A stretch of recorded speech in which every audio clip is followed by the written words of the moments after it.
Hello दोस्तों, PP ज्ञानम में आप सभी का स्वागत है।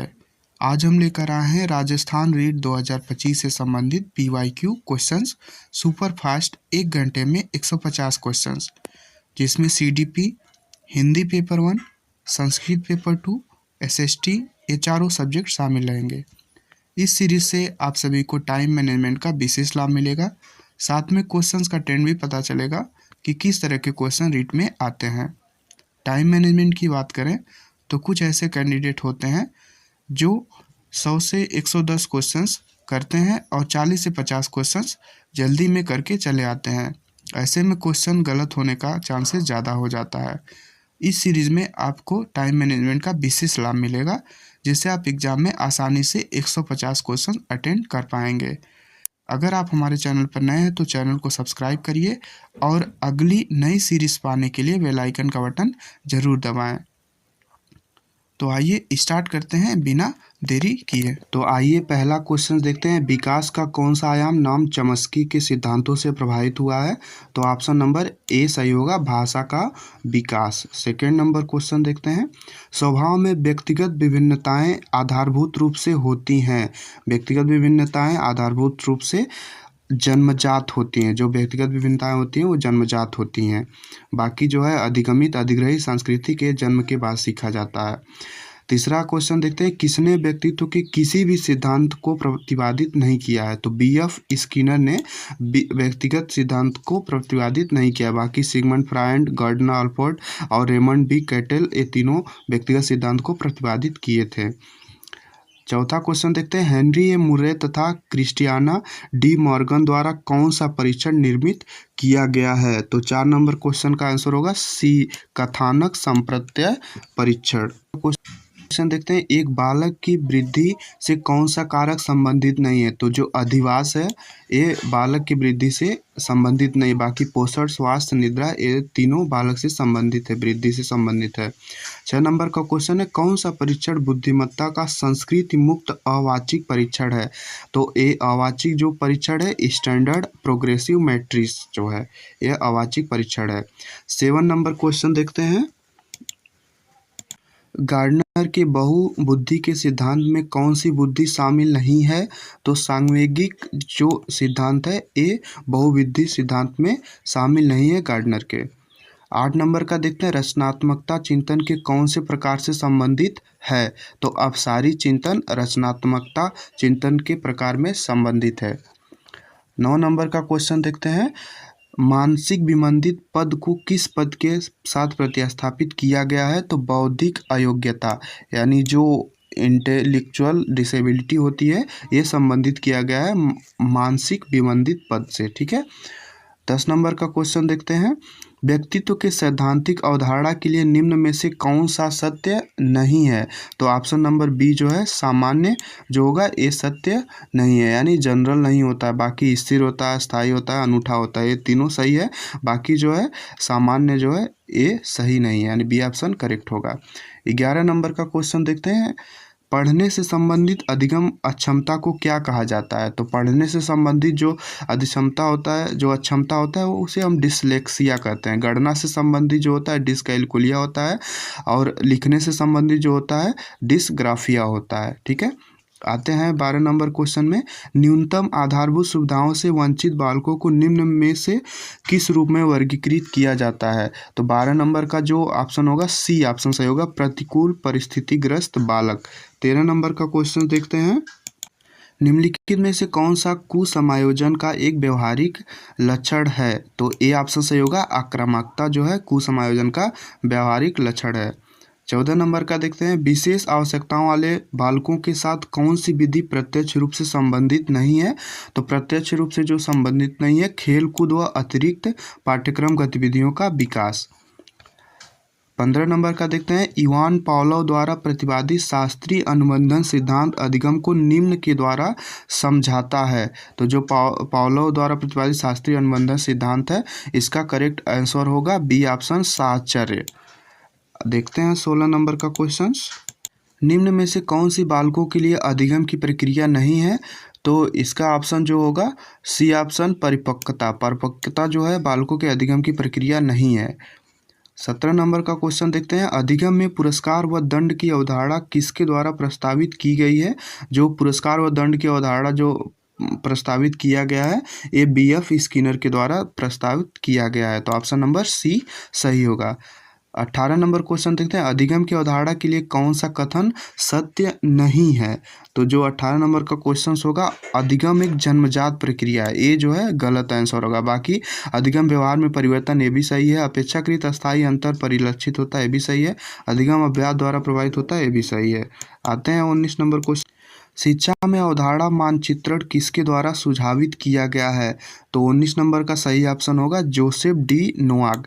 जोसेफ डी नोआक ने जो मानचित्रण के द्वारा शिक्षा की अवधारणा को सुझावित किया है। ठीक है, तो इसका ऑप्शन 19 नंबर का डी सही होगा। 20 नंबर का क्वेश्चन देख, शिक्षण का कौन सा प्रकार शिक्षण का उद्देश्य नहीं है? तो इसका ऑप्शन नंबर बी सही होगा। वर्णनात्मक शिक्षण जो है शिक्षण का उद्देश्य नहीं होता है। बाकी संज्ञानात्मक शिक्षण, भावनात्मक शिक्षण और मनोगत्यात्मक शिक्षण ये शिक्षण का उद्देश्य है। 21 नंबर का क्वेश्चन देखते हैं, नैसर्गिकता से विचारों की सूची के एकमात्र के द्वारा विशिष्ट समस्या के समाधान की समूह रचनात्मकता विधि को क्या कहा जाता है? तो 21 नंबर का ए ऑप्शन सही होगा, मस्तिष्क विप्लव युक्ति बोला जाता है। तो नैसर्गिकता से विचारों की सूची एकमात्र द्वारा विशिष्ट समस्या को हम क्या बोलते हैं? जो रचनात्मकता विधि होती है, मस्तिष्क विप्लव युक्ति बोलते हैं। क्वेश्चन नंबर 22 देखते हैं, कक्षा अधिगम में अभिप्रेरणा की भूमिका किस प्रकार से प्रत्यक्ष रूप से संबंधित नहीं है? तो 22 नंबर का जो बी ऑप्शन सही होगा, अंतर व्यक्तिगत समायोजन, यानी जो प्रत्यक्ष रूप से संबंधित नहीं है अंतर व्यक्तिगत समायोजन। बाकी प्रगति तथा परिणाम, प्रशंसा, आलोचना, आकांक्षा ये सभी प्रत्यक्ष रूप से संबंधित हैं। 23 नंबर का क्वेश्चन देखते हैं, राष्ट्रीय पाठ्यचर्या रूपरेखा 2005 का मुख्य दर्शन क्या होता है? तो इसका जो करेक्ट आंसर है 23 नंबर का बी ऑप्शन सही होगा, बिना बोझ का सीखना, यानी जो NCF 2005 का जो उद्देश्य होगा, मुख्य उद्देश्य जो होता है बिना बोझ का सीखना होता है।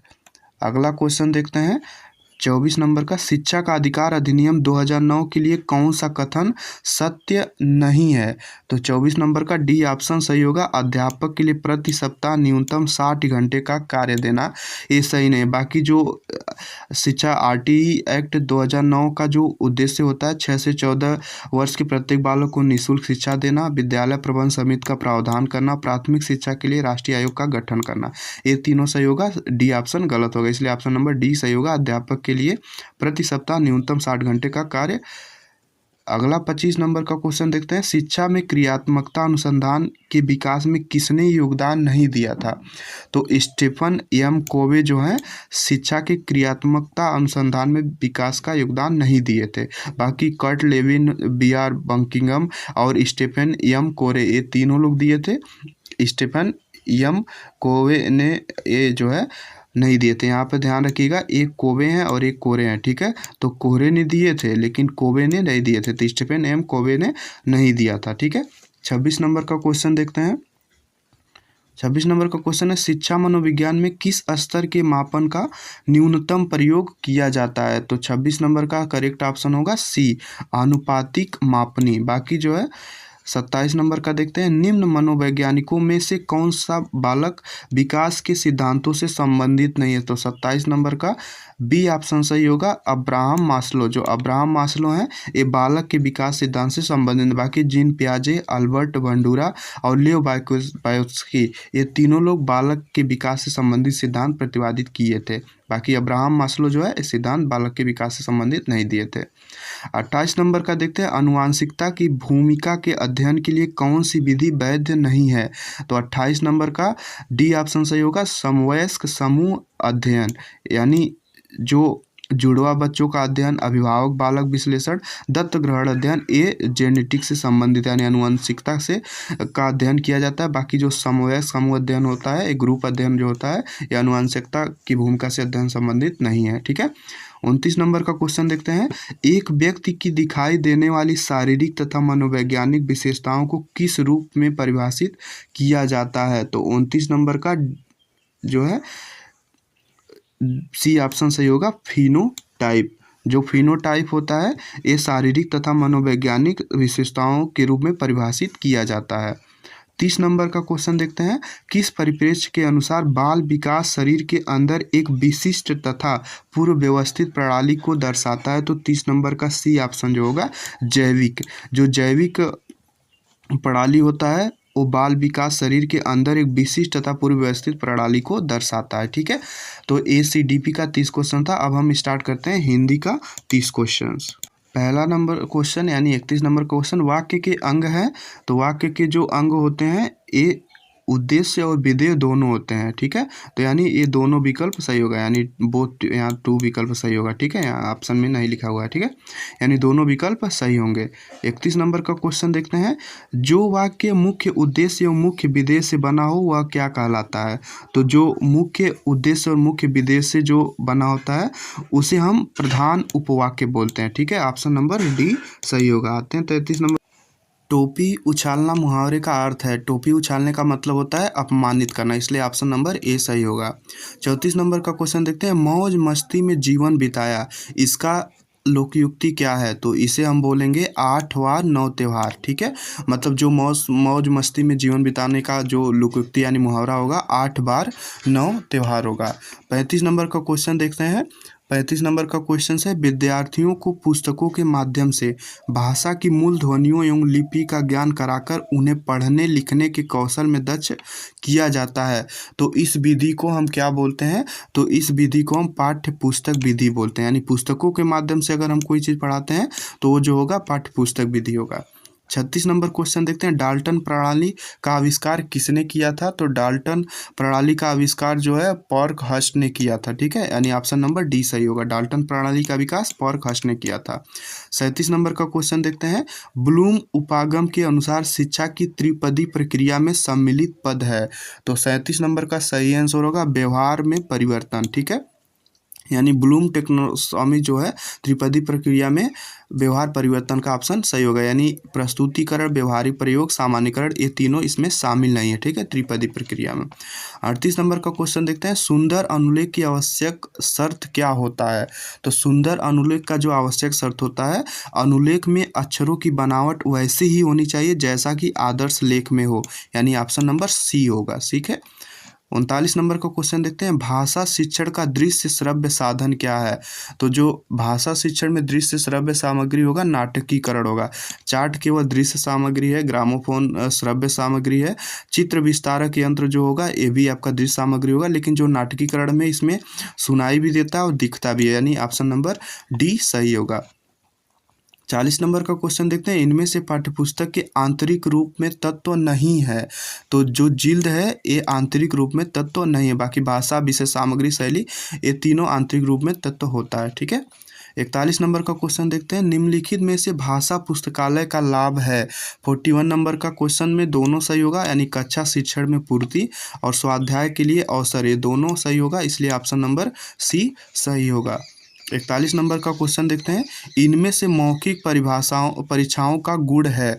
तो 42 नंबर का क्वेश्चन होगा, इनमें से मौखिक परीक्षाओं का गुण है? तो सी ऑप्शन सही होगा। मौखिक परीक्षाओं से विद्यार्थियों के 3 भाषाई कौशल सुनने, पढ़ने, बोलने का एक साथ मापन किया जा सकता है। यानी जो मौखिक परीक्षा होता है इसमें आप सुन भी सकते हैं, पढ़ भी सकते हैं, बोल भी सकते हैं, यानी ऑप्शन नंबर सी सही होगा। ठीक है, 43 नंबर का क्वेश्चन देखते हैं, निम्नलिखित में से उपलब्धि परीक्षण के निर्माण हेतु सम्मिलित पद में कौन सा पद नहीं है? तो परीक्षण अनुप्रयोग जो होता है उपलब्धि परीक्षण निर्माण में नहीं शामिल किया जाता। बाकी परीक्षण का योजना बनाना, परीक्षण के प्रारंभिक रूप की रचना करना और परीक्षण का पुनर्निरीक्षण करना ये तीनों शामिल होता है, इसलिए ऑप्शन नंबर डी सही होगा। और 44 नंबर का देखते हैं, ये 46 लिखा है, 44 नंबर का क्वेश्चन देखते हैं, 44 नंबर ही है, सतत एवं व्यापक मूल्यांकन प्रणाली का दोष क्या है? तो ऑप्शन नंबर डी इसका सही होगा। विद्यार्थी पर वर्ष भर परीक्षा का भय बना रहता है जिससे उसका स्वाभाविक विकास प्रभावित होता है। मतलब जो कंटिन्यूअस मूल्यांकन होता है तो इससे परीक्षा का भय बना रहता है बच्चों में और इसका स्वाभाविक विकास नहीं हो पाता है, इसमें प्रभावित होता है। ठीक है, तो इसलिए ऑप्शन नंबर डी सही होगा। अब 45 से जो 50 तक का क्वेश्चन होगा, जो 54 तक क्वेश्चन होगा, 45 से 54 तक, वो पैसेज पर आधारित है, यानी गद्यांश दिया हुआ है, उसके अकॉर्डिंग आपको आंसर देना है। तो गद्यांश को आपको जल्दी से पढ़ लेना है। वस्तुतः रचना जब सामायिक प्रसंग पर आधारित होती है तो लेखक पर एक और समय की मांग, आदर्श के आग्रह, रूढ़ हो रहे हैं समकालीन प्रयोगों की ललक और लोकप्रियता के लोभ का दबाव रहता है, तो दूसरी ओर रचनात्मकता का दबाव रहता है। जितना अधिक वह रचना धर्मी होगा उतना ही अधिक वह डूतर दबावों का प्रतिरोध करते हुए रचेगा, रचना उतनी ही अधिक सफल होगी। इसके अनुसार यहाँ पर एक बात यह भी समझनी चाहिए कि जब रचनाकार विचार को संवेदित करेगा तब यह आवश्यक नहीं रहेगा कि प्रस्तुत रचना के केवल उतनी ही और वैसी ही रहे जैसे कि रचने से पूर्व की रूपरेखा में कल्पित की गई थी।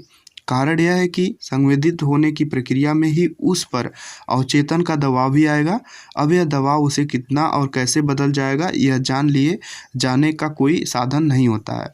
यह तो रचने के बाद ही जाना जाता है कि क्या रचना गया है, क्या रचा गया है। प्रायः हर कलाकृति में ऐसे निहितार्थ रहते हैं और उसमें ऐसी व्यंजनाएं भी होती हैं जिनके प्रति स्वयं रचनाकार सजग हो ही यह आवश्यक नहीं है। यह जो कहा जाता है कि ऐसा कोई नियम नहीं है कि रचना वही है और उतना ही बोले जितना लेखक ने चाहा है। वह कुछ कम या अधिक भी बोल सकती है और कभी कभार विपरीत भी बोल सकती है। उसका रहस्य यही है, यानी अवचेतन का दबाव इस श्रेणी की रचनाओं पर भी अपने प्रभाव डालता है। तुलसी जो कहते हैं, लिखत सुधाकर लिखिया राह, वह यही है। राष्ट्रीय फलक की समस्या उठाए जाने के बाद भी भीष्म साहनी के अनजाने ही तमिश पंजाब की भीषण ट्रेजेडी बनाकर रह गया है। तो इस तरह से आप पढ़ लेंगे। वैसे ये जो पैसेज होता है इसके आधार पर आपको जो है ग्रामर से संबंधित क्वेश्चंस पूछे जाते हैं। जैसे 45 नंबर का क्वेश्चन देखते हैं, ट्रेजेडी शब्द की उत्पत्ति का आधार है। तो जो ट्रेजेडी शब्द है विदेशी शब्द है, ठीक है, यानी ऑप्शन नंबर सी इसका सही होगा। 46 नंबर में देखिए सुधाकर का पर्यायवाची पूछा है, तो सुधाकर का पर्यायवाची शशांक होता है, ठीक है। 47 नंबर का क्वेश्चन देखेंगे, जिसकी संवेदना के रूप में अनुभूति हुई हो, वाक्यांश के लिए उपयुक्त शब्द क्या होना चाहिए। तो इसका ऑप्शन नंबर जो होगा ये आपका संवेदित होता है, ठीक है, ऑप्शन नंबर सी सही होता है। लेकिन इस क्वेश्चन में 2022 में सबको बोनस अंक मिला था, यानी कोई चारों ऑप्शन में से कोई भी कोई टिक लगाया था उसको नंबर मिल गया था, ठीक है, यानी इसका करेक्ट आंसर संवेदित होता है। लेकिन ठीक है, अगला देखते हैं, आवश्यक शब्द का विलोम शब्द बनाने के लिए कौन सा उपसर्ग प्रयुक्त होता है। आवश्यक शब्द बनाने के लिए जो उपसर्ग बनाना होगा, अन लिख देंगे तो अनावश्यक होगा, ठीक है, यानी उपसर्ग हो जाएगा, ठीक है, यानी नया शब्द इसमें शामिल किया जाता है तो अन लगा देंगे तो उपसर्ग बन जाएगा, ठीक है। तो ऑप्शन नंबर डी सही होगा। 49 नंबर का क्वेश्चन देखते हैं, सामायिक शब्द में प्रयुक्त प्रत्यय क्या है। तो इसमें प्रत्यय देखना है, तो जो इक होता है, सामायिक का जो प्रत्यय होगा इक होगा, ठीक है। जैसे सुंदरता में ता इक होता है, जो ता होता है प्रत्यय होता है, मानवता में ता जो होता है वो प्रत्यय होता है। इसी तरह से सामायिक में इक जो होगा एक प्रत्यय होगा। 50 नंबर का क्वेश्चन देखते हैं, निहितार्थ शब्द में संधि कौन सी है।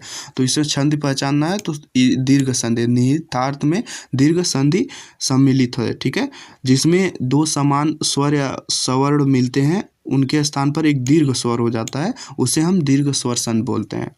51 नंबर का क्वेश्चन देखते हैं, निम्नलिखित शब्दों में से अव्यय नहीं है। तो अव्यय नहीं है, इसका ऑप्शन डी होगा, जो डी रचना होता है ये अव्यय नहीं होता है।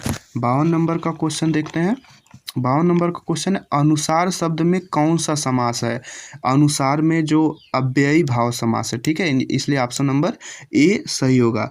और अव्ययी जो भाव समास होता है, जिस समस्त पद का पहला पद अव्यय होता है, ठीक है, और जो क्रिया विशेषण के रूप में प्रयुक्त होता है उसे हम अव्ययी भाव समास कहते हैं। इसका एग्जाम्पल भी देख सकते हैं, यथाशक्ति, आजन्म, प्रतिदिन, ये सभी जो है अव्ययी भाव समास होते हैं। 53 नंबर का क्वेश्चन है, वह शब्द में सर्वनाम है, यानी वह शब्द में कौन सा सर्वनाम है। तो ऑप्शन नंबर जो ए होगा वो होगा, यानी निश्चयात्मक सर्वनाम होता है, यानी ऑप्शन नंबर ए सही होगा। इसका भी बोर्ड ने सबको समान अंक दिया था। ठीक है। 54 नंबर का देखते हैं, लोभ शब्द में कौन सी संज्ञा है। लोभ शब्द में जो संज्ञा देखेंगे तो लोभ शब्द में भाववाचक संज्ञा, ठीक है।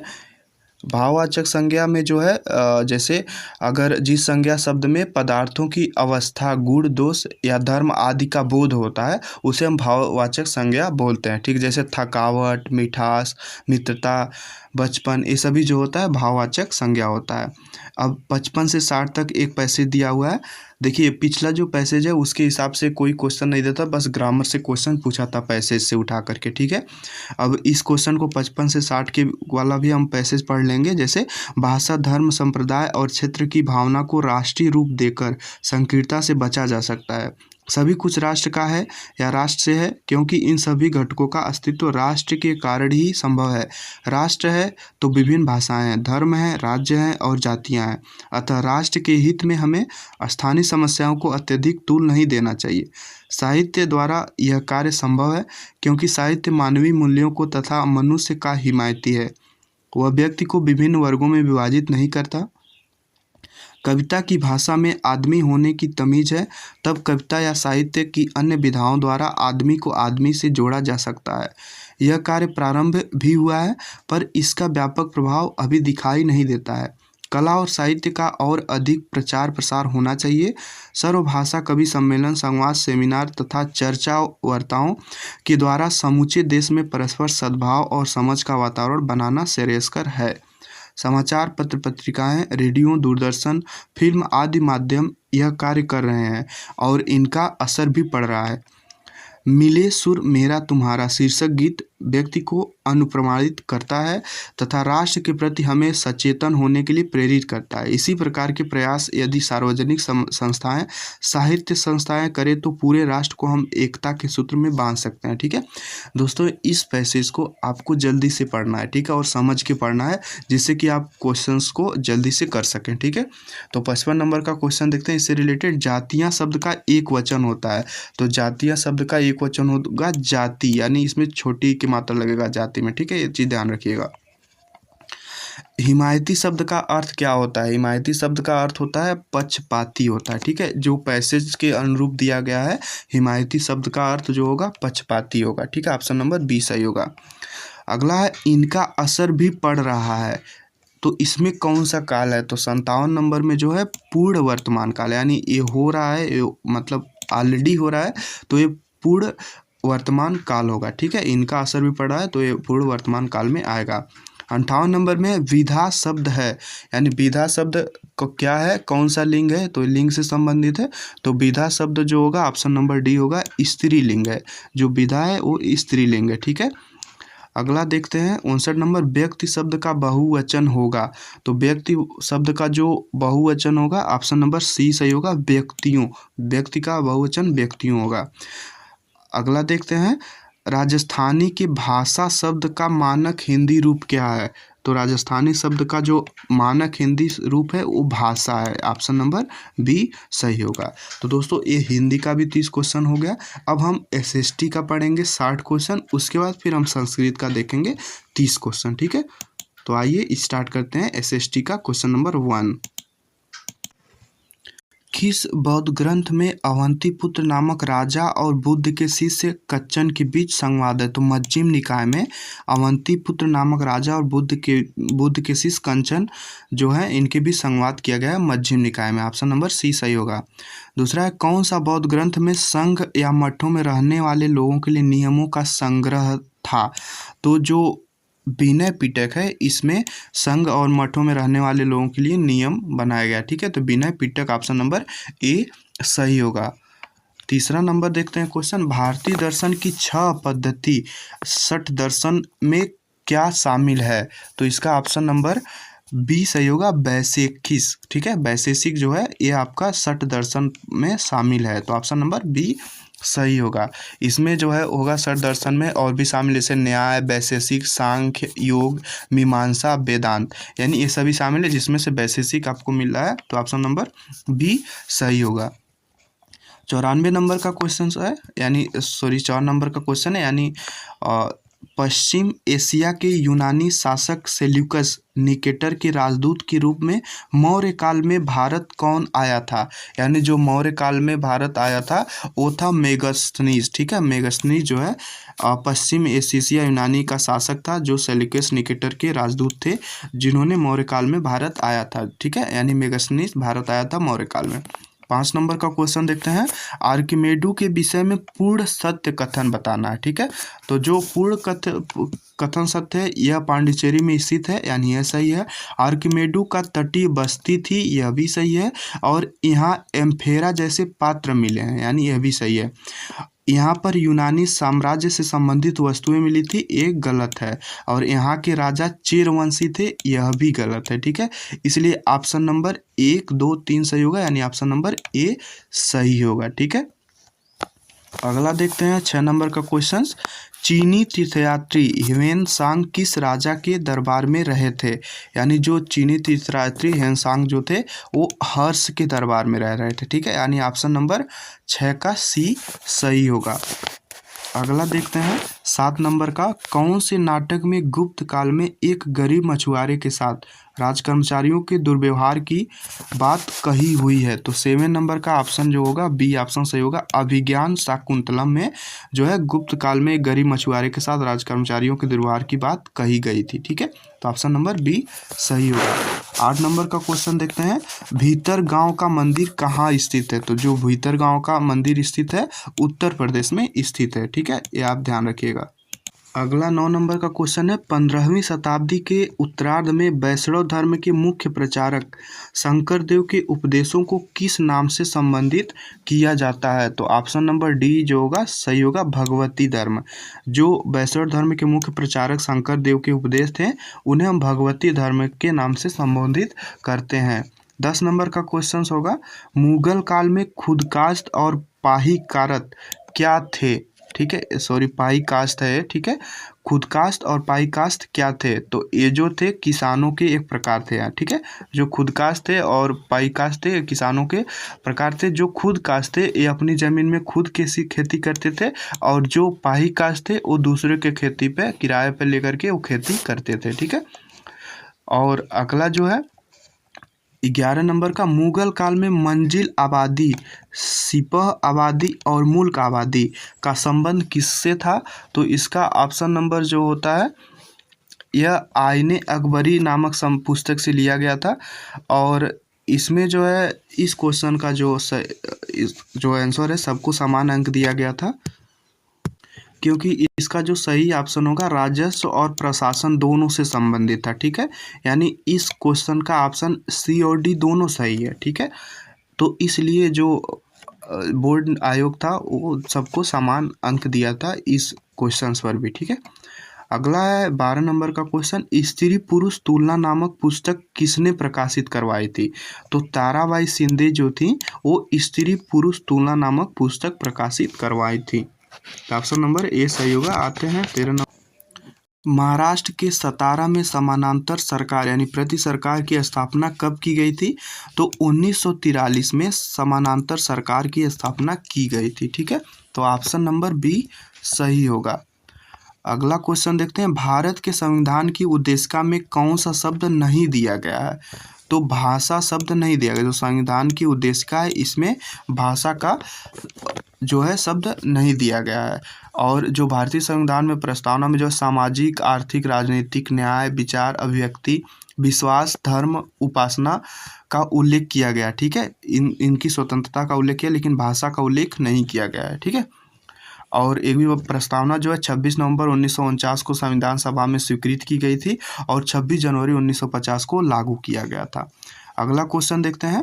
भारत में पथ विक्रेता जीविका संरक्षण और पथ विक्रय विनिमय अधिनियम कब लागू किया गया था? तो 15 नंबर का क्वेश्चन जो होगा 2014 में लागू किया गया था। यानी पथ विक्रेता जो है अधिनियम लागू किया गया था 2014 में। ऑप्शन नंबर डी सही होगा। 16 नंबर है। भारत में अवशिष्ट शक्तियों का सिद्धांत किस देश के संविधान से लिया गया था? तो 16 नंबर का जो सही आंसर होगा कनाडा से लिया गया था। यानी कनाडा के संविधान से अवशिष्ट शक्तियों का सिद्धांत लिया गया था। ठीक है। और ब्रिटेन से संसदीय प्रणाली का लिया गया था। अमेरिका से मौलिक अधिकार से संबंधित लिया गया था। ऑस्ट्रेलिया से समवर्ती सूची से संबंधित लिया गया था। आयरलैंड से राज्य के नीति निर्देशक सिद्धांत को लिया गया था। ठीक है। और अवशिष्ट शक्तियों का सिद्धांत कनाडा से लिया गया था। आते हैं 107 नंबर यानी 17 नंबर का क्वेश्चन देखते हैं। भारत में राष्ट्रपति फखरुद्दीन अली अहमद की मृत्यु के बाद कार्यवाहक राष्ट्रपति के रूप में किसने कार्य किया था? यानी जब फखरुद्दीन अली अहमद की मृत्यु हो गई थी भारत के राष्ट्रपति की, तो उस समय राष्ट्रपति के रूप में कौन कार्य किया था? तो जो बी.डी. जत्ती थे उस समय वो कार्य किए थे। ठीक है। यानी ऑप्शन नंबर ए सही होगा। 18 नंबर का क्वेश्चन देखते हैं। किन दो राज्यों की लोकसभा निर्वाचन क्षेत्रों की संख्या समान है? तो जो लोकसभा निर्वाचन क्षेत्रों की संख्या आंध्र प्रदेश और राजस्थान दोनों की जो संख्या है वो समान है। ठीक है। जिसमें 25-25 लोकसभा निर्वाचन सीटें हैं दोनों में, आंध्र प्रदेश और राजस्थान में। ठीक है।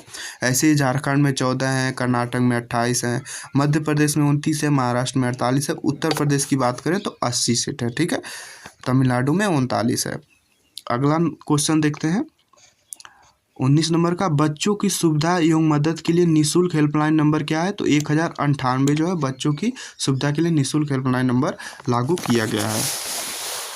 20 नंबर का क्वेश्चन देखते हैं। भारत में किस संविधान संशोधन द्वारा मंत्री परिषद का आकार निर्धारित किया गया है? तो 91 संविधान संशोधन में मंत्री परिषद का आकार निर्धारित किया गया था। ठीक है। 91 संविधान में। ठीक है।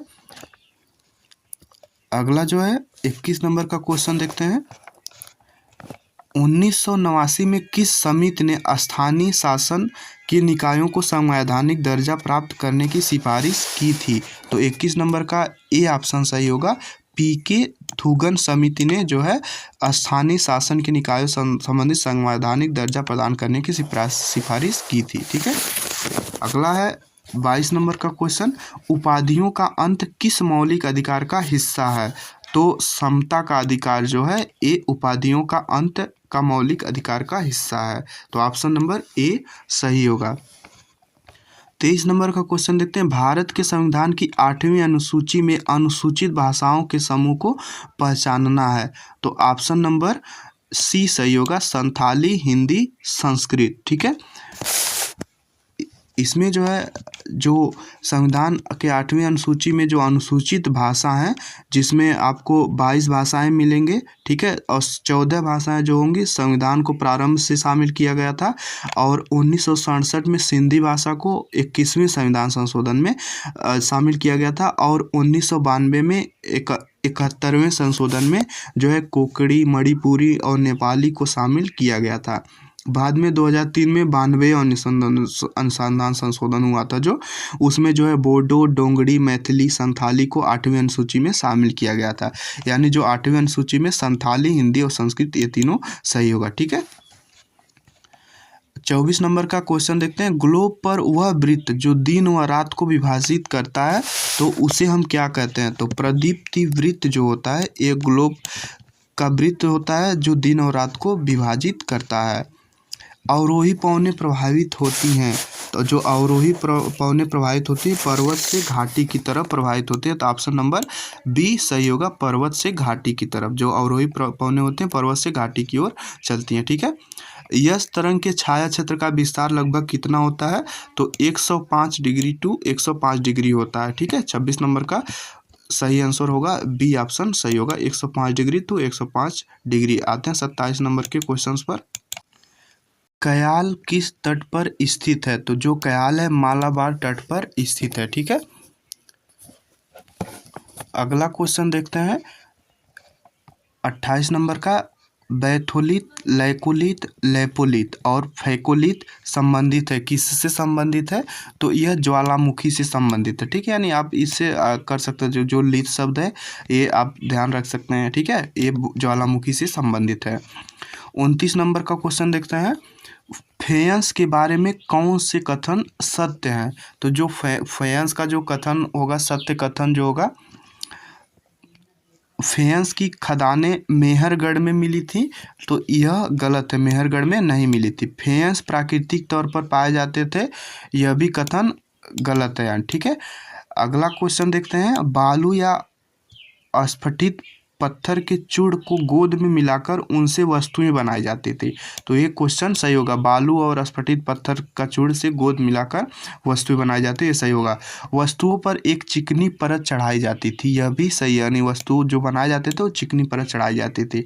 फेंस का उपयोग मनके, चूड़ियाँ, झुमके और छोटे बर्तन बनाने के लिए किया जाता था, तो यह भी सही, यानी ऑप्शन नंबर 3, 4, 5 सही होगा, तो इसलिए ऑप्शन नंबर सी सही होगा।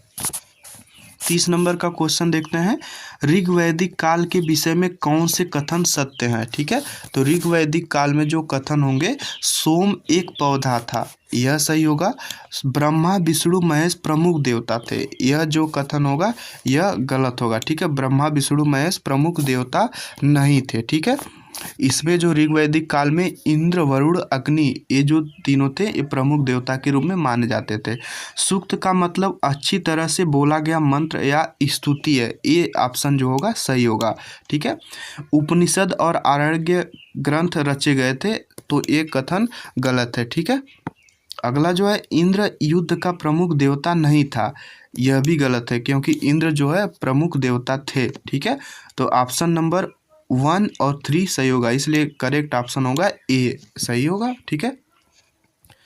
अगला है 31 नंबर का क्वेश्चन, आपको मिलान करना है, तो 31 नंबर का जो मिलान करना है, तो इसमें देख सकते हैं उष्ण कटिबंधीय सदाबहार जो होते हैं, वो जो होते हैं, इसका सी ऑप्शन सही होगा। महागोनी जो होते हैं ये उष्ण कटिबंधीय सदाबहार में वृक्ष पाए जाते हैं, ठीक है। और दूसरा जो है उष्ण कटिबंधीय पर्णपाती में साल वगैरह पाए जाते हैं, तो इसका ऑप्शन नंबर डी सही होगा, ठीक है। जो पर्वतीय क्षेत्र में होते हैं यह स्पूस पाए जाते हैं, पर्वतीय क्षेत्र में स्पूस पाए जाते हैं। और मैग्रो जो होता है, मैग्रो में ताड़ के वृक्ष पाए जाते हैं, ठीक है। तो इसलिए ऑप्शन नंबर इसका मिला सकते हैं, ए का सी और बी का डी, ठीक है। ए का सी, बी का डी और सी का ए होगा, ठीक है। तो सी का ए होगा और डी का बी होगा, इसलिए ऑप्शन नंबर सी होगा, सी डी ए बी होगा, ठीक है। अगला जो है क्वेश्चन देखते हैं 32 नंबर का, निम्नलिखित कौन सा भारत में लौह अयस्क पेटियों का समूह है, ठीक है।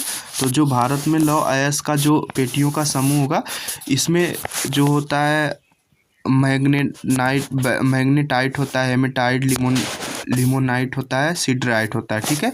और इसका जो सही आंसर होगा ए और डी दोनों होगा, ठीक है। ए और डी दोनों होगा, क्योंकि जो सिंहभूम होता है झारखंड में, बेलाडीला छत्तीसगढ़ में, नेल्लोर, और उसके साथ जो होगा मयूरभंज भारत में लौह अयस्क भी पाया जाता है, ठीक है। इसमें भी पाया जाता है, मयूरभंज में भी, तो इसका ऑप्शन नंबर ए और दो दोनों सही होगा, ठीक है। ऑप्शन नंबर 33 देखते हैं, क्वेश्चन नंबर 33 देखते हैं, राजस्थान में अरावली पर्वतमाला किस दिशा में विस्तृत है। जो अरावती पर्वतमाला जो है यह दक्षिण पश्चिम और उत्तर पूर्व से दक्षिण पश्चिम में स्थित है, इसलिए ऑप्शन नंबर डी दोनों सही होगा, सी और डी दोनों सही होगा, ठीक है। ये जो अरावली पर्वतमाला है यह लगभग 800 किलोमीटर लंबी है, ठीक है। और इसकी औसत ऊंचाई 900 मीटर है लगभग, और इसका सर्वोच्च शिखर और जो ऊंची चोटी शिखर गुरु शिखर है, ठीक है। इसका सर्वोच्च शिखर जो होगा गुरु शिखर होगा, और यह पर्वतमाला राजस्थान की जलवायु और भूगर्भिक रचना को प्रभावित करती है, ठीक है। अगला जो ऑप्शन है क्वेश्चन है 34 नंबर का, इसको भी मैच करना है, ठीक है। तो इसको जो हम मैच कर लेते हैं, जो जैसलमेर है, इसका ऑप्शन नंबर जैसलमेर का जो सही आंसर होगा शुष्क होता है, जो जैसलमेर का जो जलवायु है वो शुष्क है, ठीक है। और जयपुर का जो जलवायु है ये उप आर्द्र होती है, और सवाई माधोपुर का जो जलवायु है ये आर्द्र होती है, और जो झालावाड़ जो है इसका जो जलवायु है अति आर्द्र है, ठीक है। इसलिए यहाँ पे देख सकते हैं 4 नंबर का ए सही होगा, यानी 4 का ए यहाँ पे हो गया, और 3 नंबर का बी सही है, तो 3 नंबर का बी सही होगा, यानी यहाँ पे सही है, यानी डी ऑप्शन में मैच कर रहा है, तो इसका जो सही ऑप्शन होगा डी सही होगा। ठीक है, यानी जैसलमेर की जो जलवायु प्रदेश है शुष्क होती है, जयपुर का उपाद्र होता है, सवाई माधोपुर का आर्द्र होता है और झालावाड़ का जो होता है वो अति आर्द्र होता है। तो आप इस तरह से ध्यान में रख सकते हैं, जयपुर का उपाद्र होता है, इसे आप ध्यान रखिएगा, मतलब ये ऑप्शन को ध्यान से देख लीजिएगा। अगला है 35 नंबर का, जिला एवं परियोजना के संदर्भ में निम्नलिखित में से कौन सा कथन सही है। तो जो जिला और परियोजना का जो कथन है तो इसमें जो होगा पहला का चित्तौड़गढ़ में राणा प्रताप सागर बांध है, तो ए ऑप्शन सही है, चित्तौड़गढ़ में राणा प्रताप सागर बांध है। और अजमेर बीसलपुर परियोजना है, तो अजमेर में बीसलपुर परियोजना नहीं है। ठीक है, ये जो है टोंक में है, ये जो है टोंक में बीसलपुर परियोजना जो है टोंक में है, तो इसका ऑप्शन नंबर ये गलत हो जाएगा। उदयपुर में मानसी वाकल परियोजना है, तो ए ऑप्शन सही है। ठीक है, उदयपुर में मानसी वाकल परियोजना है। प्रतापगढ़ में जाखम परियोजना है, यह भी सही है, तो इसलिए ऑप्शन नंबर सेकंड को हटा देंगे, तो 1, 2, 1, 3 और 4 सही होगा। तो 1, 3 और 4 ए ऑप्शन में मिला है, तो ऑप्शन नंबर ए सही होगा। 36 नंबर का क्वेश्चन देखते हैं, किन फसलों के उत्पादन में राजस्थान का भारत में प्रथम स्थान है। ठीक है, तो इसमें जो है सरसों, चना, मोठ जो है, जीरा, ज्वार, ये इसबगोल, ये सभी जो है राजस्थान का जो है प्रमुख उत्पादन यानी प्रमुख उत्पादन होता है। तो ये ऑप्शन नंबर ए भी सही हो सकता है, बी भी सही होता है, सी भी सही हो सकता है, डी भी सही हो सकता है, इसलिए ऑप्शन नंबर ये चारों सही है। ठीक है, और इसका बोर्ड ने भी सबको समान अंक दिया था, इसमें आपको बोनस अंक मिला था सबको।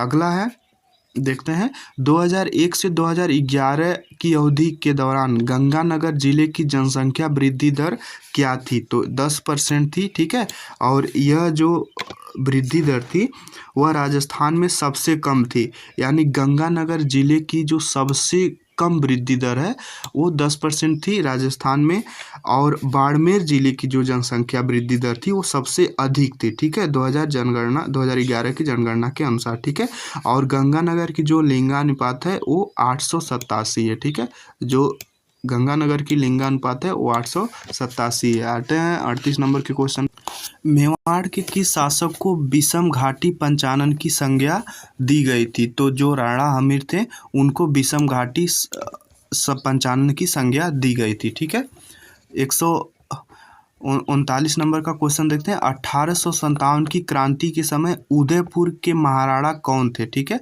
जो 1857 की क्रांति हुई थी उस समय स्वरूप सिंह राणा थे। ठीक है, जो उदयपुर के महाराणा थे 1857 की क्रांति में स्वरूप सिंह थे। ठीक है, अगला जो है 40 नंबर का, राजपूताना मध्य भारत सभा का तीसरा अधिवेशन कहाँ हुआ था। तो अजमेर में हुआ था। जो राजपूताना मध्य भारत सभा का अधिवेशन हुआ था तीसरा, वो अजमेर में हुआ था। ऑप्शन नंबर सी सही होगा।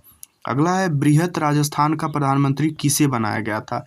तो जो बृहत राजस्थान के प्रधानमंत्री बनाए गए थे हीरालाल शास्त्री थे। ठीक है, तो हीरालाल शास्त्री को बृहत राजस्थान का प्रधानमंत्री बनाया गया था। अगला है, बाणासुर का शहीद नाम से कौन सा प्रमुख व्यक्ति जाना जाता था। तो जो बाणासुर के नाम से जो जाने जाते थे मेजर शैतान सिंह जाने जाते थे। ठीक है, इसलिए ऑप्शन नंबर बी सही होगा। आते हैं 43 नंबर में, चूरू दुर्ग का निर्माण 1739 में किसने करवाया था। ठीक है, तो जो चूरू दुर्ग का निर्माण करवाया था ठाकुर कुशल सिंह ने करवाए थे।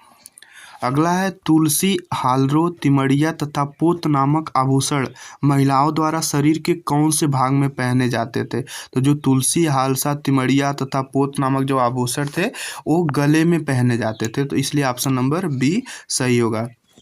अगला है, विजय दान देथा की पुस्तक दुविधा पर कौन सी फिल्म का निर्माण हो चुका है। तो जो दुविधा पर जो फिल्म का निर्माण हुआ था ये दुविधा और पहेली नामक फिल्म का निर्माण हुआ था। ठीक है, आप इसलिए ऑप्शन नंबर सी सही होगा। अगला जो क्वेश्चन है, हेला ख्याल लोक नाट्य राजस्थान के कौन से क्षेत्र से संबंधित है। तो 46 नंबर का ए सही होगा, दौसा से संबंधित है। जो हेला ख्याल जो लोक नाटक है वो दौसा जिले से संबंधित है। ठीक है, दौसा क्षेत्र से संबंधित है। इसमें जो है स्त्री और पुरुष दोनों भाग लेते हैं इस खेल में। ठीक है, अब आते हैं 47 नंबर के क्वेश्चन पर। पटेल्या, बिस्यो, लालर व माचर कौन से गीतों के नाम है? तो ये जो है मेवाड़ के प्रसिद्ध गीत हैं, ठीक है। यहाँ पे मारवाड़, मेवात, हाड़ौती ये सब गलत होगा। ऑप्शन नंबर ए सही होगा, मेवाड़ के प्रसिद्ध गीत हैं, ठीक है। अगला जो है 48 नंबर का, सामाजिक विज्ञान उन सभी विज्ञानों के लिए एक सामान्य शब्द के रूप में जो मानव मामलों से संबंधित है, इसकी परिभाषा किसने दी थी? यह परिभाषा किसने दिया था? तो ऑप्शन नंबर जो सी होगा सही होगा, फेयरचाइल्ड ने यह परिभाषा दिया था, ठीक है। सामाजिक विज्ञान से संबंधित जो सामान्य शब्द के रूप में मानव मामले से संबंधित है, यह परिभाषा फेयरचाइल्ड ने दिया था, ठीक है। 49 नंबर का क्वेश्चन देखते हैं। निम्न में से कौन सी श्रव्य सामग्री नहीं है? यानी जो श्रव्य सामग्री होगा, लिंगुआ फोन जो है सॉरी, यहाँ पे क्वेश्चंस देखेंगे, स्वग ये हटा देंगे। जो लिंगुआ फोन है ये श्रव्य सामग्री है, बाकी overhead projector, epidiascope, bulletin board ये तीनों श्रव्य सामग्री नहीं है, ठीक है। तो ये ऑप्शन नहीं हटा देंगे, ये पूछ रहा है श्रव्य सामग्री है, ठीक है। तो ऑप्शन नंबर ए सही होगा, 49 का ए सही होगा, लिंगुआ फोन श्रव्य सामग्री है, ठीक है। 50 नंबर का क्वेश्चन है। इनमें से कौन सा एक किलपैट्रिक द्वारा दिया गया परियोजना का प्रकार नहीं है? तो जो विध्वंसक परियोजना है ये किलपैट्रिक के द्वारा नहीं दिया गया, बाकी रचनात्मक परियोजना, समस्यात्मक परियोजना, अभ्यास परियोजना किलपैट्रिक के द्वारा दिया गया था। इसके साथ एक और परियोजना था प्रदर्शन परियोजना, यानी जो 4 परियोजना दिए गए थे उसमें से प्रदर्शन परियोजना जो है वो आपका किलपैट्रिक में ऐड कर देंगे, ठीक है। और बाकी जो है जो विध्वंसक परियोजना है वो किलपैट्रिक के द्वारा नहीं दिया गया था। अगला जो है 51 नंबर का, रेखीय अभिक्रमित अनुदेशन का प्रतिपादन किसने किया था? तो BF स्कैनर जो थे वो रेखीय अभिक्रमित अनुदेशन का प्रतिपादन किए थे, ठीक है। 52 नंबर का क्वेश्चन देखते हैं। इनमें से कौन सी एक आकलन की सीमा नहीं है? तो जो 52 नंबर का क्वेश्चन है, भय एवं तनावपूर्ण परिवेश से मुक्ति, ये आकलन की सीमा नहीं है। अगला जो है, कौन सी एक पाठ्य योजना की पूर्वापेक्षा नहीं है, ठीक है। तो इसका ऑप्शन नंबर बी सही होगा, अधिगमकर्ता की पारिवारिक पृष्ठभूमि का ज्ञान। यानी पारिवारिक पृष्ठभूमि का ज्ञान ये होना जरूरी नहीं होता, लेकिन विषय का ज्ञान, बाल मनोवैज्ञानिक का ज्ञान, विधियों एवं तकनीकी का ज्ञान जरूरी होता है। अगला देखते हैं 54 नंबर। निम्नलिखित में से कौन सा एक सही है, सुमेलित कीजिए। तो अरस्तु ने आगमन और निगमन विधि का प्रतिपादन किया था, तो ऑप्शन नंबर डी सही होगा। बाकी सुकरात ने निर्देशन विधि का नहीं किया था, प्लेटो ने प्रश्नोत्तर विधि का नहीं किया था, हर्बर्ट स्पेंसर ने विवाद विधि का नहीं किया था, ठीक है। इसलिए ऑप्शन नंबर डी सही होगा। 55 नंबर का देखते हैं। सामाजिक अध्ययन शिक्षण का सामान्य उद्देश्य नहीं है। तो जो इसका सामाजिक अध्ययन का सामान्य उद्देश्य नहीं है, तो करेक्ट ऑप्शन जो होगा जाति प्रथा। बाकी जो पर्यावरण से परिचित होना, सामाजिक आर्थिक संस्थानों में रुचि, सामाजिक विरासत की सराहना करना, ये ऑप्शन तीनों सही होंगे, तो ऑप्शन नंबर डी सही होगा। 55 नंबर का है, समस्या के समाधान के लिए कितने चरणों का सुझाव दिया गया था? तो यहाँ पर तो होगा कितने चरणों का सुझाव दिया गया था, तो 5 चरणों का सुझाव दिया गया था, ठीक है। जिसमें समस्या की पहचान करना, समस्या का विश्लेषण करना, संभावित समस्या समाधान, सर्वश्रेष्ठ विकल्प का चयन करना और समाधान का कार्यान्वयन करना। एक और जोड़ ले सकते हैं, परिणामों का मूल्यांकन करना। तो जो बोर्ड ने जो इसको सी और डी दोनों माना था, यानी 5 और 7 दोनों माना था, ठीक है। तो जो दोनों लगाए थे इसमें से कोई भी उनको बोनस अंक मिला था, ठीक है। तो इसका जो करेक्ट ऑप्शन होगा 5 सही होगा, सी ऑप्शन। रेडियो तरंगे वायुमंडल की किस परत से प्रभावित होकर पृथ्वी पर वापस आती हैं? तो जो रेडियो तरंगे होती हैं वो आयन मंडल से वापस आती हैं परावर्तित होकर के। ऑप्शन नंबर सी सही होगा। अगला जो है, निम्न में से कौन सा चक्रवात समुद्र पर जल स्तंभ कहलाता है, ठीक है। जो चक्रवात होता है, टोर्नेडो जो चक्रवात होता है वो समुद्र पर जल स्तंभ बोला जाता है इसे, ठीक है। तो ऑप्शन नंबर डी सही होगा। 59 नंबर का क्वेश्चन है, निम्नलिखित धाराओं में से कौन सी ठंडी धाराएं है, ठीक है। तो जो ठंडी धाराएं होती हैं वो लैब्राडोर धारा होती है, ओयासियो धारा होती है, बेंगुला धारा होती है। तीनों जो होता है ठंडी धारा होता है, लेकिन जो अलास्का होता है वो गर्म धारा होता है, इसलिए 1, 2, 3 ऑप्शन नंबर बी सही होगा। 60 नंबर का क्वेश्चन देखते हैं, उपभोग के समय ज्वारीय क्रम क्या होता है। जो उपभोग के समय ज्वारीय क्रम होता है वो सामान्य से अधिक होता है, इसलिए ऑप्शन नंबर सी सही होता है। तो दोस्तों ये था एसएसटी का 60 क्वेश्चन। अब स्टार्ट करते हैं हम संस्कृत पेपर सेकेंड का 30 क्वेश्चन। दोस्तों इसमें जो है आपको सारे क्वेश्चन करने चाहिए, और इसी में जो लोग होते हैं संस्कृत का क्वेश्चन छोड़ देते हैं और टाइम नहीं मिल पाता है तो इसे जल्दी जल्दी करते हैं। तो इसके अनुसार जो है आपको संस्कृत के क्वेश्चंस को भी ध्यान में रखना चाहिए, जिससे आपका एग्जाम में हेल्पफुल मिल सके। तो आइए देखते हैं इसका क्वेश्चन नंबर 1। यहाँ पे लिखा हुआ है 73 को हम कैसे संस्कृत में लिखेंगे, यानी 73 को इमा संख्याम संस्कृतेन लिखत, यानी संस्कृत में 73 को कैसे लिखेंगे। तो त्रिसप्तति जो होता है 73 को बोलते हैं, यानी 73 को लिखेंगे त्रिसप्तति, यानी ऑप्शन नंबर डी सही होगा। ठीक है, अगला जो है 6:10 संस्कृतेन समय हम लिखा रहे हैं, संस्कृत में जो समय को कैसे लिखा जाएगा 6:10 को। तो इसका जो होगा दशाधिक षड्वादनम, यानी बी ऑप्शन सही होगा। 6:10 को हम लिखेंगे दशाधिक षड्वादनम। ठीक है, अगला जो है माहेश्वर सूत्रे घस प्रत्याहारे वर्णा भवन्ति, यानी जो माहेश्वरेषु में प्रत्याहार कौन सा है। तो इसमें जो है ऑप्शन नंबर डी सही होगा। ठीक है, सॉरी, इसका जो ऑप्शन नंबर डी सही होगा। घ ढ ध जो माहेश्वरेश का प्रत्याहार होगा, घर जो प्रत्याहार होगा घ ढ ध होगा। ठीक है, ऑप्शन नंबर डी सही होगा। फोन नंबर का है क्वेश्चन, मैं खेलकर समय नष्ट नहीं करूंगा, इसको संस्कृत में लिखना है। तो इसका सही जो आंसर होगा अहम क्रीडित्वा समयम न नच्छामि। ठीक है, यानी ऑप्शन नंबर ए सही होगा। 5 नंबर का क्वेश्चन है, एक समय राजा दिलीप ने यज्ञ करने के लिए एक घोड़ा छोड़ा, इस वाक्य को संस्कृत में लिखना है। ठीक है, तो इसका जो सही आंसर होगा एकदा राजा दिलीप यज्ञम कर्तुम एकम अश्वम मुमोच। ठीक है, इसलिए ऑप्शन नंबर डी सही होगा। अगला 6 नंबर का य इत्यस्य वर्णस्य उच्चारण स्थानम अस्ति, जो य जो है एक कहाँ से निकलता है, मूर्धा से निकलता है, दंत से निकलता है, तालु से निकलता है, कंठ से निकलता है। तो यह जो वर्ड अक्षर है यह तालु से निकलता है, यानी ऑप्शन नंबर सी सही होगा। ठीक है, अगला जो है ईश्वर सर्वान रक्षति इत्यस्य वाक्यांश वाच्य परिवर्तनम करोत, यानी ईश्वर सर्वान रक्षत को हमें वाच्य परिवर्तन करना है। तो इसका जो होगा वाच्य परिवर्तन को करेंगे तो होगा ईश्वरेण सर्वे रक्ष्यन्ते। ठीक है, तो ऑप्शन नंबर ए सही होगा। 68 नंबर का देखते हैं, मया चंद्र पश्यति इत्यस्य वाक्यस्य संशोधनम कुरुते, यानी इस वाक्य का संशोधन करना है। ठीक है, तो ऑप्शन नंबर इसका बी सही होगा, मया चंद्र दृश्यते, यानी 8 नंबर का करेक्ट आंसर बी सही होगा। अगला 9 नंबर का देखते हैं, मया न रोचते ते वाक्य में इत्यस्य वाक्यम संशोधन, यानी इसका भी वाक्य संशोधन करना है। तो इसका जो सही ऑप्शन होगा बी ऑप्शन सही होगा, महाम न रोचते ते वाक्यम। ठीक है, अब अगला जो है 10 नंबर का क्वेश्चंस देखते हैं,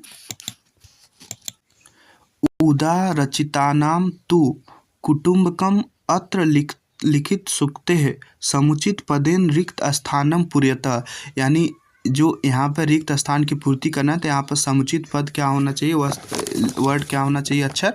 तो यहाँ पर वसुधैव होना चाहिए। ठीक है, ऑप्शन नंबर डी सही होगा, वसुधैव कुटुम्बकम। ठीक है, इसलिए ऑप्शन नंबर डी सही होगा। 11 नंबर का क्वेश्चन देखते हैं, संस्कृत भाषा शिक्षणस्य अनुपातस्य क्रमस्य च सिद्धांतानुसारम प्राथमिक स्तरस्य प्राधान्यम दीयते, यानी जो संस्कृत भाषा में प्राथमिक स्तर पर जो भाषा दिया जाता है उसे हम क्या कहते हैं। तो मौखिक कार्य जो होता है वो प्राथमिक भाषा से संबंधित होता है, तो इसलिए ऑप्शन नंबर सी सही होगा, यानी ग सही होगा, मौखिक कार्य। नंबर का देखते हैं, यह भाषा अध्यापनीय सा स्वमाध्यमेनेव बोधनीय, मतलब जिस भाषा को पढ़ानी है उसे उसी माध्यम में समझाई या समझी जाए, तो इसे हम कौन सी भाषा बोलते हैं। तो इसका जो सही विधि होगा व्याख्यान विधि। ठीक है, तो इसका ऑप्शन नंबर सी सही होगा। यहाँ पर ये जो लेटर गलत कर सकते हैं, सही कर लीजिएगा, इसका ऑप्शन नंबर सी सही होगा, व्याख्या विधि। ठीक है, 12 नंबर का सी सही होगा। अगला जो है हर्बार्टियन पचपदी विधि मैट्रिका, यानी हर्बार्टी का जो पचपदी विधि में क्या शामिल है, ठीक है। तो इसका ऑप्शन नंबर सी सही होगा, उपमा यानी तुलना जो शामिल है, ठीक है। और इसमें जो 5 शामिल होते हैं, प्रस्तावना, प्रस्तुतिकरण, तुलना, सामान्यकरण, प्रयोग, यानी ये शामिल होते हैं। तो इसमें जो है तुलना दिया हुआ है, तुलना सही।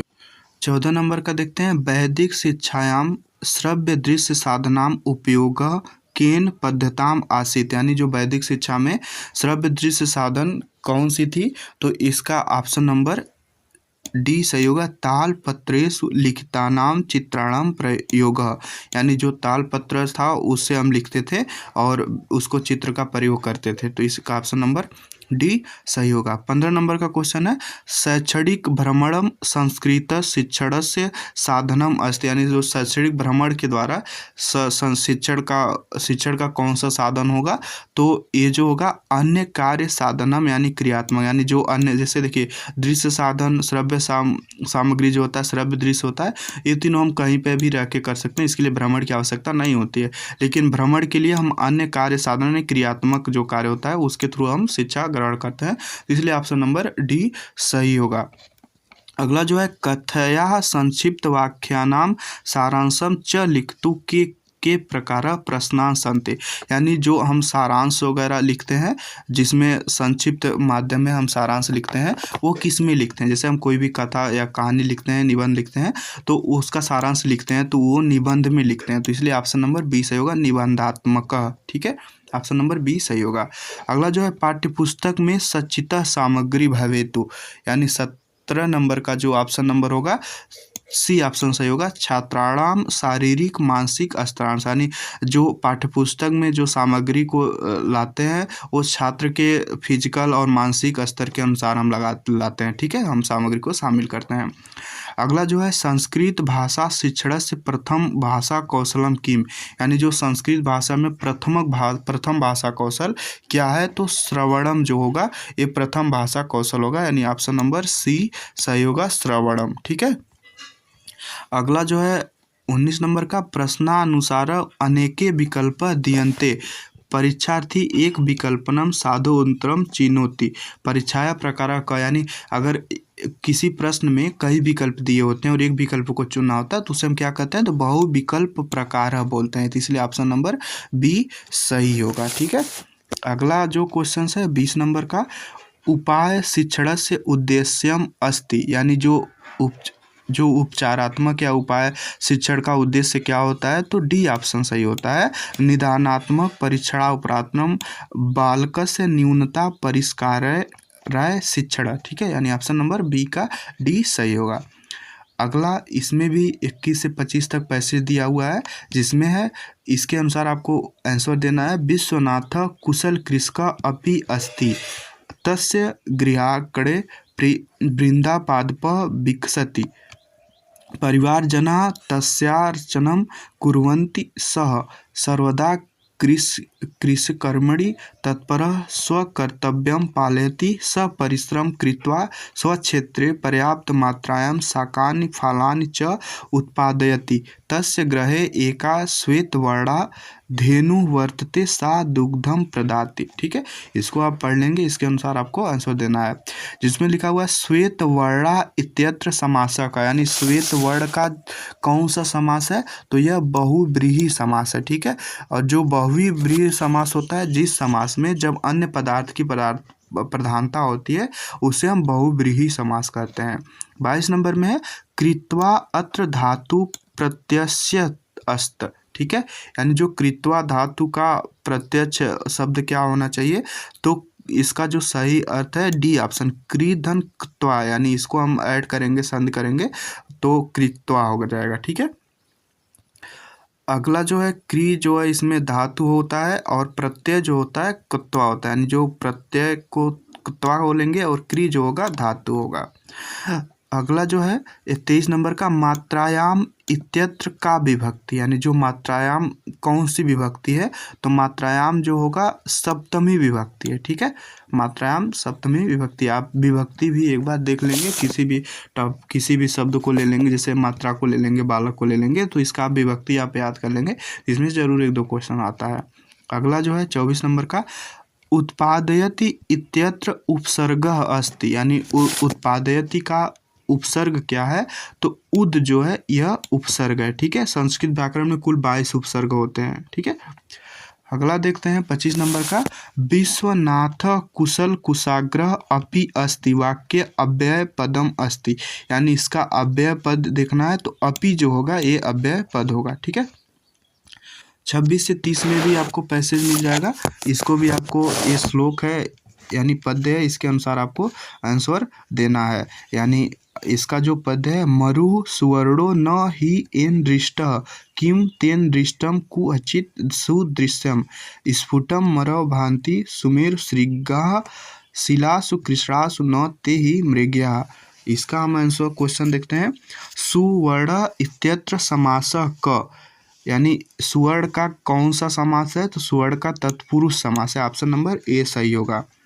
27 का है, दृष्ट इत्यत्र प्रत्यय अस्ति, यानी दृष्ट का प्रत्यय क्या है, तो एक जो है कत प्रत्यय है, तो इसका ऑप्शन नंबर ए सही होगा। 28 नंबर का क्वेश्चन देखते हैं, उपर्युक्त श्लोक से नाम अस्ति, यानी जो उपर्युक्त श्लोक दिया गया है इसका क्या नाम बोल सकते हैं, तो उपजाति ही बोल सकते हैं, यानी 28 नंबर का ए सही होगा। अगला 29 नंबर का, शिलासु कृष्णासु न ते ही मृग्या, वाक्य का विषय, इसमें जो विशेषण बताना है, इस वाक्य में विशेषण क्या है, तो 29 नंबर का सी जो सही होगा, कृष्णासु, कृष्णासु जो है विशेषण है। ठीक है, लास्ट क्वेश्चन देखते हैं, मृग इत्यत्र लिंगम अस्ति, यानी मृग का कौन सा लिंग है, तो मृग जो है पुल्लिंग है। ठीक है, तो इस तरह से आपका टोटल 150 क्वेश्चन खत्म होता है 2022 का PYQ, और ये आपके लिए हेल्पफुल होगा। आप देख सकते हैं इतने कम समय में आपको जो है ये सारे 150 क्वेश्चन हल हो गए हैं। तो ऐसे ही आपको एग्जाम में भी ध्यान देना है टाइम को, और इस हिसाब से आपका क्वेश्चन टाइम मैनेजमेंट के अनुसार 150 क्वेश्चन आराम से कर पाएंगे। ठीक है, अगर आपको ये वीडियो अच्छी लगी हो तो हमारे चैनल को सब्सक्राइब जरूर करिए, और आपको ऐसे ही नए PYQ की सीरीज़ मिलेंगी, हम आपको प्लेलिस्ट में देंगे, और नए PYQ सीरीज़ का नोटिफिकेशन पाने के लिए आप हमारे चैनल का बेल आइकन का बटन भी जरूर दबा कर रखें। मिलते हैं हम अगले नेक्स्ट सीरीज़ में, तब तक के लिए धन्यवाद।